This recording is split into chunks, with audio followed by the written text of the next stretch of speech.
Hello everyone. In our refrigeration and air conditioning lecture series, in previous lectures we have studied about how to cool the substance. That means the several types of the refrigeration system. So that's are the first one is air cooling system, then vapor compression refrigeration system, and third one is vapor absorption refrigeration system. Okay, so this is about the refrigeration part of the subject.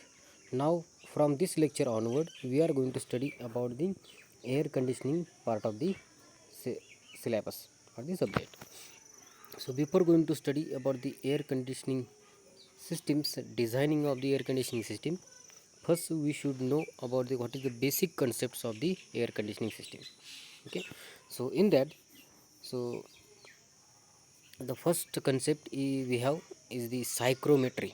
Okay, so to studying the psychrometry we should know about air conditioning system are mainly deals with the purification and controlling the temperature and some of the concept of the air. That means in the air cooling air conditioning system, the main working substance is the atmospheric air. Okay, so for that we will see about the atmospheric air. Okay, so in the introduction we have just stated that atmospheric air makes up the environment, and in almost every types of air conditioning system. So in every types of air conditioning system we are using the atmospheric air because it is freely available, and this is the main working field. Hence, thorough understanding of the properties of atmospheric air and the ability of analyze the various process involving air is fundamental to air conditioning system. So that means the you study the properties of atmospheric air is the fundamental of air conditioning designing. Okay, so here now we will see what is the psychrometry. So psychrometry is the study of properties of mixture of air and the water vapor. Okay, so we are going to study the what are the properties of the mixture of air and the water vapor. Okay, so this is called the psychrometry. Okay, so first we see about the atmospheric air. So atmospheric air is the mixture of many gases plus water vapor and a number of pollutants. The amount of water vapor and pollutants are vary from place to place. Okay, the concentration of water vapor and pollutants decrease with the altitude, and above the altitude of about 10 kilometer, that means from the ground surface, atmospheric air is consist of only dry air. That means there is no content of the water vapor in that air. The pollutants have to be filtered out before processing the air. Okay, hence the what we process is essentially a mixture of various gases that constitutes air and water vapor. Okay, so that means we are processing the mixture of various gases and the water vapor. Thus the mixture of air and the water vapors is called as moist air. Okay, so in the diagram we have, if you see here, we have the atmospheric air, and atmospheric air is consist of the mixture of permanent gases, that means nitrogen, oxygen, argon, hydrogen, etc. So in that, nitrogen is have maximum content, that means near about the 72%, and next content is oxygen. Oxygen is near about uh, 25 to 28%, and there are the remaining gases. Okay, then the atmospheric air also consists of the water vapor, we already stated, and it also consists of the dust particle. Okay, after filtration we will remove the dust particles and fumes, and we have the mixture of permanent gases and the water vapor, and that mixture is we have consist of the atmospheric air for the conditioning. Okay, next of all, so in psychrometry, that means in the psychrometry we are going to study about the properties of the moist air, that is the mixture of the air, that means the permanent gases mixtures and the water vapors. So basic gas laws of the moist air. So in that we have considered here the Gibbs Dalton's law partial pressure. Okay, so Dalton's law gives Dalton's law for mixture of perfect gases. The total pressure exerted by the mixture is equal to the sum of partial pressure of the constituent gases. Okay, so that means the total pressure is equal to the partial pressure exerted by the all the constituent gases. Okay. So we have here P1 is N1 RUT divided by V. P2, so N1 is moles, R means gas constant of particular gas, the temperature of that gas and volume of that gas. So similarly we have remaining gas constituents equation. So here the PT means the total pressure is equal to P1 plus P2 plus P3 plus dash dash dash. So here N1, N2, N3 are the number of moles of gases 1, 2, 3 etc. So applying this equation to the moist air, we have the total pressure P is equal to, or barometric pressure PT is equal to PA plus PV. So PA, here PA is considered as partial pressure of the dry air and the partial pressure of water vapor. Okay. Now next, important psychrometric properties. The first one is dry bulb temperature. So this is the temperature of the moist air as measured by a standard thermometer or other temperature measuring instrument. So we can directly measure the temperature of the air. It is called as the dry bulb temperature. Next one is wet bulb temperature. So this is the temperature um, measured of the moist air, and in that the bulb of the thermometer is coated with the cotton wick, and it will be deep in the water, and after that it will be rotate or move into the moist air. Then whatever temperature will be measured, that will be indicated as a wet bulb temperature of that moist air. Next one, the saturated vapor pressure. It is the saturated partial pressure of the water vapor at a dry bulb temperature. This is readily available in thermodynamic tables and charts. That means from the, if you see the steam table, whatever temperature we are getting from the dry bulb temperature dBT, and from the steam table if you find out the corresponding saturation pressure of that dry bulb temperature, it is called saturated vapor pressure, PS. Okay.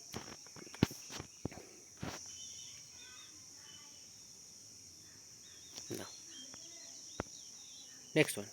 next property is relative humidity. So relative humidity is defined as the ratio of mole fraction of water vapor in a moist air to the mole fraction of water vapor in a saturated air at the same temperature and pressure. Okay, so here, so before going to study the relative humidity, we just know about the saturated air. So saturated air means at a particular temperature and pressure, that air consists of the maximum amount of water vapor, then that air is called as saturated air. After that, if reach this amount of the water vapor in that air, then there is no addition of water vapor into the air. Okay. So in atmospheric air, the water vapor will be available in the superheated form. Okay. So using perfect gas equation, we will find out here the equation for the relative humidity. It is denoted by letter phi. It is denoted by letter phi, and this is equal to partial pressure of water vapor divided by saturation pressure of pure water vapor at the same temperature. Okay, that means PV divided by PSAT. Okay, so PV means the partial pressure of water vapor available in the moist air divided by the partial pressure of saturated air at a corresponding temperature, on the same temperature. Relative humidity is normally expressed as a percentage.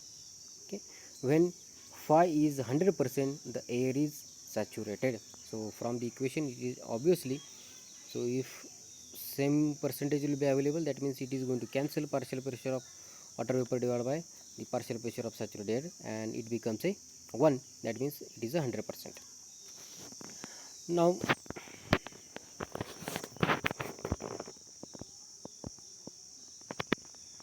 Now the next property is humidity ratio.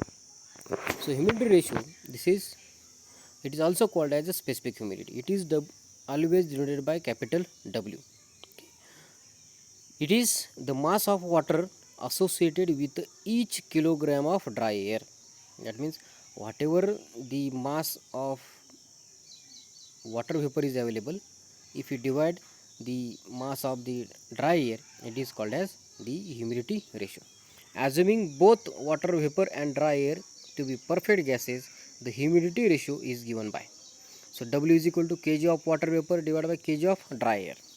So this is equal to, from the perfect gas equation we will substitute PV, so that means partial pressure of water vapor multiply with volume of that water vapor divided by the gas constant of the water vapor multiply with absolute temperature of that water vapor divided by the dry air equation. Perfect gas equation of the dry air, so PA is partial pressure of dry air multiply with volume of dry air divided by the gas constant of air multiply with absolute temperature. So if we simplify this equation, we have temperature gets cancelled, and from the equation we will substitute here the PV divided by RV, that means partial pressure of water vapor divided by the gas constant of the water vapor divided by total pressure minus partial pressure of water vapor. Because from the Gibbs and Dalton's law of partial pressure, we have stated that here PT minus PV divided by the gas constant of the uh, dry air. Okay, and the substituting the values of gas constants of water vapor and air RV and RA in the above equation, the humidity ratio is given by the W is equal to 0.622 multiplied with partial pressure of water vapor divided by the total barometric pressure minus partial pressure of the water vapor. So this is the equation of humidity ratio. From that equation we will directly find out the humidity ratio. So humidity ratio, the unit of humidity ratio, it is always as kg per kg of the dry air. In some of the charts it is denoted by gram of water vapor divided by kg of dry air. Okay, then next, dew point temperature. If unsaturated moist air is cooled at a constant pressure, then the temperature at which the moisture in the air begins to condense is known as dew point temperature of that air. An approximate equation of dew point temperature is given as dpt, means dew point temperature, is equal to 4030 multiply with dryable temperature plus 235 bracket complete divided by 4030 minus dryable temperature plus 235 bracket complete logarithmic of the phi and whole minus the 235. So here the dBT means dryable temperature and phi means relative humidity. It is available in fraction condition, not in a percentage condition. Okay, so now about the dew point temperature. So for the dew point temperature, we just follow the TS diagram of the uh, water vapors or the water. So this is TS diagram. In that, what we have? So we have, this is the dome which is indicating the, this is a critical point, and right hand side of this critical point we have the saturated vapor line, and left hand side of this curve it is considered as a saturated liquid line. Okay, now here at a particular temperature, if we just here stated as a particular temperature T A of that air, at that particular temperature, suppose we have and particular constant pressure line. So this is the constant pressure line, this is the point of the uh, just we stated this is point number 1, and this point number 1 indicate the temperature and pressure of the moist air. We already stated the water vapor available into the air is in the form of superheated form. So that means if we cool that air, then its temperature will be decreased. Its temperature will be decreased. Its temperature will be decreased, and at this point, at this point, it will be form first dew of that air. That means here we are getting the first dew point of that air. So corresponding temperature is called the dpt, that means dew point temperature. And previous temperature of air, so here this temperature, this is denoted by the moist air temperature. So for that we will erase this one. So this is the T. We will indicate this is this temperature as the dp.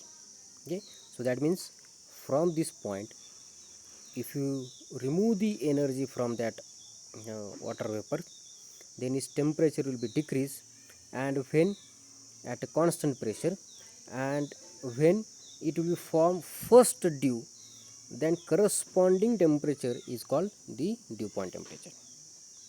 Okay, and obviously this dew point temperature is the saturation temperature corresponding to the partial pressure of this water vapor. So this is directly find out from the steam table or the thermodynamic table of water vapor. Okay, now next one, enthalpy. Okay, so enthalpy of the moist air is the sum of the enthalpy of dry air and the enthalpy of water vapor, because moist air is a mixture of the water vapor and dry air. So it is directly we have the sum of the enthalpy of dry air and the enthalpy of water vapor. Enthalpy values are always based on some reference value. For the moist air, the enthalpy of dry air is given a 0 value at 0 degree Celsius, and for water vapor, the enthalpy of saturated water is taken as 0 at 0 degree Celsius. Okay, the enthalpy of moist air is given by the equation H is equal to HA plus WHG.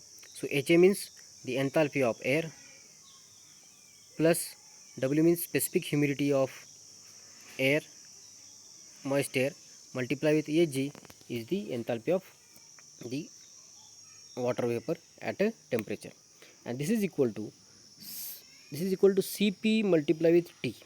So Cp here the specific heat of dry air at a constant pressure in the form of kilojoule per kg Kelvin, multiply with the temperature, dry bulb temperature of air at air vapor mixture.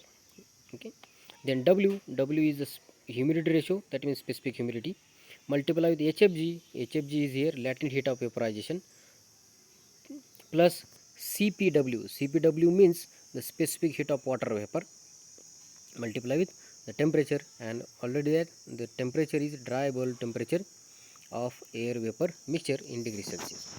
So this is the formula for to find out the enthalpy of moist air. Okay, the next, the unit of EH is in the form of kilojoule per kg of dry air. Okay, so substituting the approximate values of Cp and Hg, we have the enthalpy of moist air H is equal to 1.005 multiply with dry bulb temperature plus the W means specific humidity, in bracket 2501 plus 1.88 multiply with again the dry bulb temperature. So this is about the enthalpy of moist air. The next, humid specific heat. So humid specific heat, this is we have in previous equation we have stated is CPW.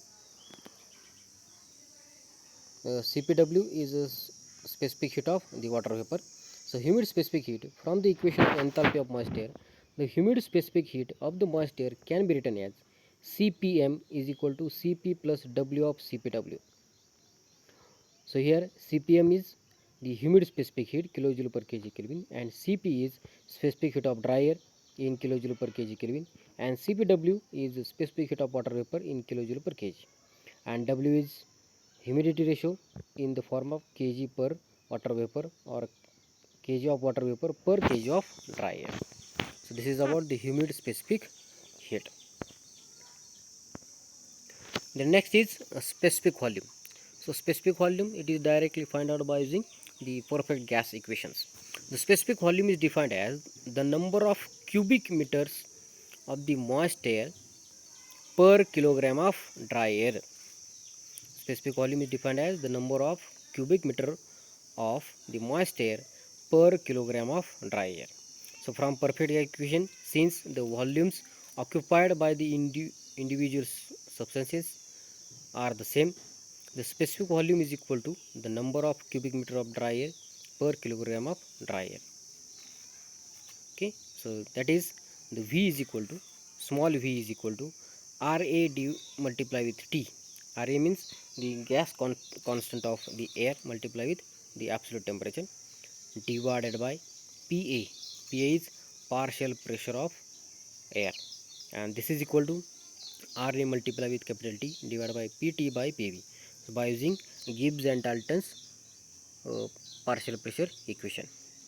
Okay, so and unit of the specific volume is meter cube per kg of dry air. Okay, thank you. We'll complete all the properties in the psychrometry. In the next lecture we will study about the psychrometric chart. Thank you.